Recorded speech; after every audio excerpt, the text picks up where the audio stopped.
Alright, what's going on, guys? Still in my shop, so if you hear a murmur or something from a light or a mouse, sorry. Maybe I'll upgrade my production when I start making money at this, but I'm probably not going to make money at this, but we're going to talk about my first and only elk to date. I was 15 years old, and I shot it up Notum Creek in the Little Belt Mountains. So, yeah. Basically, me and my dad's best friend growing up, who actually he shot my dad and my friend who got me my first elk. My dad take this deer out of the... Actually, this one was by Havu, Montana, but it's a nice buck. I tell you what, it's a tank, but I don't kill anything this big. But he's a good hunter. He's killed. I think he's killed like 180 bucks, or 170 bucks. He's killed. He helped his daughter kill 199 and 3/4 of an inch mule deer. Her second year of hunting, and her fourth year of hunting, she killed 158-inch whitetail. So yeah, he's killed a couple 320 bulls. He knows what he's doing when it comes to hunting. And so he calls my dad and says, "We're not having any luck where we're hunting. Can we come over? Have you help us?" I'm like, "Yeah, sure." So we're camped in this little spot, and we never even knew about this little section of land back behind where we always hunted, because the way the property of private and public is, it goes right up this backbone is what we thought. We didn't know, but that's what we thought. So we actually one day were just like, we need to find somewhere to camp. We'll pull back there, see what happens. So we go down back in there, and we're like, oh, there's a little road back here. So we start following the road, and pretty soon we're like, holy, there's a section of land back here that we didn't even know was here. And it's surrounded on three sides by public or private. And so we're like, alright, we'll hunt here, So one morning, we're getting ready, everyone's getting ready. There's 5 of us. 3. No, there's 7 of us. 7 of us. And so the guys that I hunt with mainly, they are gonna go up around and then push down, and we're gonna go up and we're gonna try and push out this way. Maybe we can get something in the middle of there. Wasn't planning on being too hard of a day. It was the last week, and everyone had killed actually everyone who wanted to kill a deer had got a deer. Everyone who didn't was like whatever. But so anyway, we're going down this little road, and I'll tell you what, we stop, get my pack ready. I get my pack on, grab my rifle. I step out the door, and my brother goes, there's about 10 elk standing right on this little ridge line, and we're 500 to 600 yards away from them. And we just alright, so we jump off the road. Literally, if this boat right here, if this was a pickup, I'm standing where I was from the pickup when my brother's like, I see elk over there. So we dive off the road, and I throw my bipods down, and we're standing there, and these elk are just feeding through the trees, and so I'm watching them. Pretty soon, my dad's getting his gun ready. Cause my dad's gun was in the gun rack. I don't remember why. That's not normal for my dad, but it was. So I'm waiting for my dad and my brother. I just hear him go bang. God dang it, So the elk start running through the trees. So I just pick one and bang, shoot, and I shot twice at it. Don't think I hit it. Finally, another one's just standing there, and I shoot at it. And I'm like, all right, well, I think I hit that one. That last shot, I felt good about that last shot, because I could tell the first one wasn't hit, because I was all over the place with that one, but whatever. So we get walking, and we get about 400 yards away, and I start looking, and I see blood going up the hill. I'm like, oh yeah, it's time, all right, I got one good. So we're walking around, and finding chunks of bone, about a quarter to a 50-cent piece.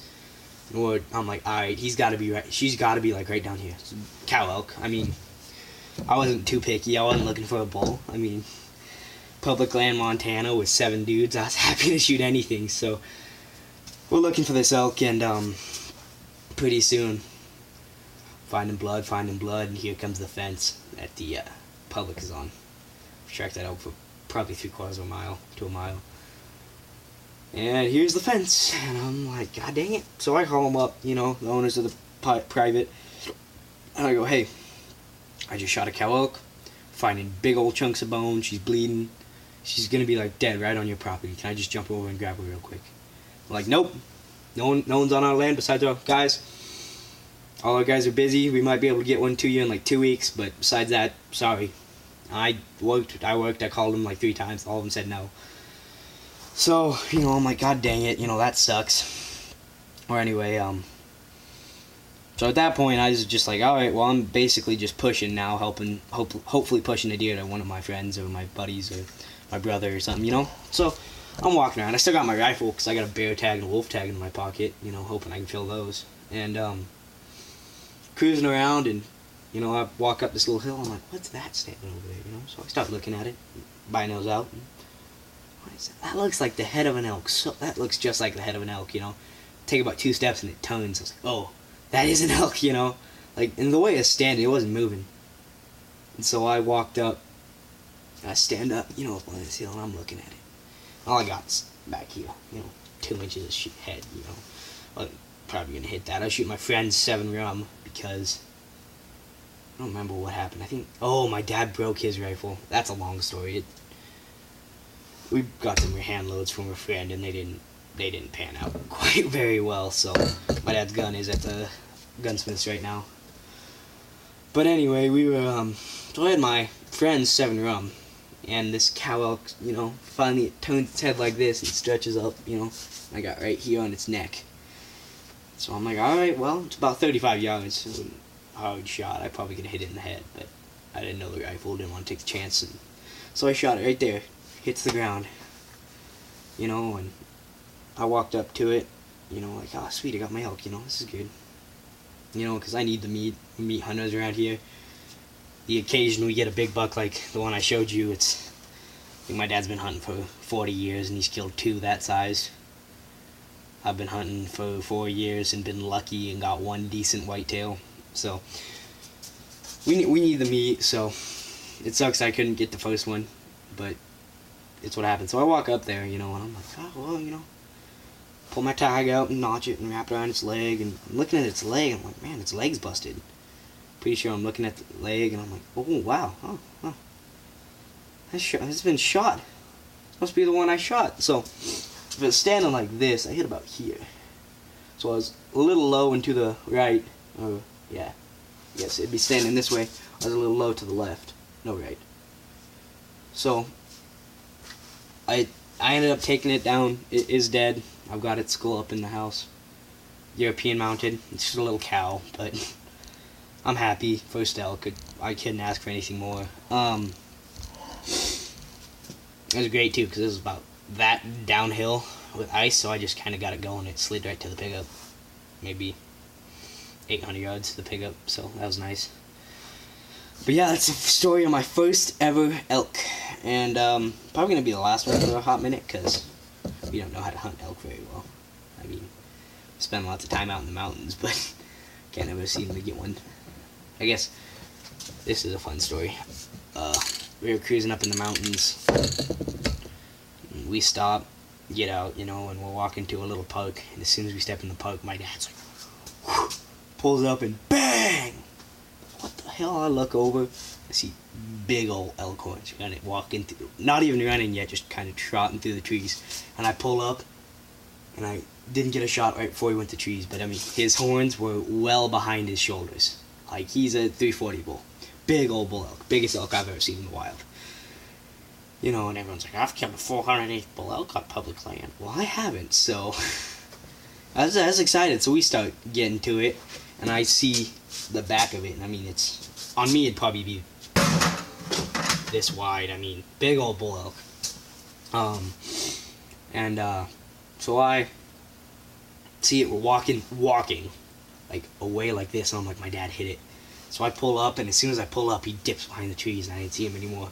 So we take off, and chase him, and I couldn't find a single speck of blood anywhere. And pretty soon his steps go from walking to trotting, and then pretty soon he's just running as fast as he can. Well, this time, by the time we were chasing him, I'm like, I'm getting this elk, whether I see it or not. I'm chasing this elk. I'm gonna find it. And I follow it down probably 400 yards down through the trees, jumps a road at a full sprint, like literally about a yard off the road, and then over the road, and then down off the other side. And actually that elk was about 400 yards up, not even, maybe 200 yards up from where I killed my first deer. And my dad's only other buck that's that sized, about 50 yards away from we saw this bull, so that's a good hunting spot. But I chased it down through like 4 thickets. He double backed me like twice. Never could get a shot at him. Knowing where we were about a mile from private, so that bull probably double backed me and then took off to the private. And he's probably hanging out there now. So yeah, that's the story of the biggest elk I've ever seen in public land. But yeah, so the ranch that we were hunting next to is notorious for feeding elk and doing all that fun stuff that I'm not a fan of. But we used to take road trips up there because that's where my dad grew up, was up where we hunt, and he knows that area real well, and we camp up there and have fun and shoot and do all the fun things. So we always, every year we go up there, and so if you go to the main road, probably 4 miles past where you turn to go on there, I guarantee you see elk there every day. I mean, and I've seen some big old elk up there. I guess saying the 340 bull is the biggest bull I've ever seen in the wild might be a bit of a stretch of imagination, but it was definitely a big old bull. And I saw a 410-inch bull that was later that day taken. I had a shot at him all day long. I could have dropped him in his tracks, but where we were at, it just wasn't a good idea because, private land. I guess he was literally, when I saw him the first time, he was on private, and I pulled up, and as soon as I pulled up and caught him, he jumped onto the private, and I couldn't throw one at him. So he ran away, but later that day, a guy shot him, and he scored 410. Big elk. That's a hell of a bull right there. But yeah, that's the story of my first elk, and a little side story about first time I ever got a chance at a bull elk, but didn't get to even shoot at it. So yeah, hope you enjoyed the video. Like, comment, subscribe. My name's Mason Copeland. Mason. Bye, con Dios.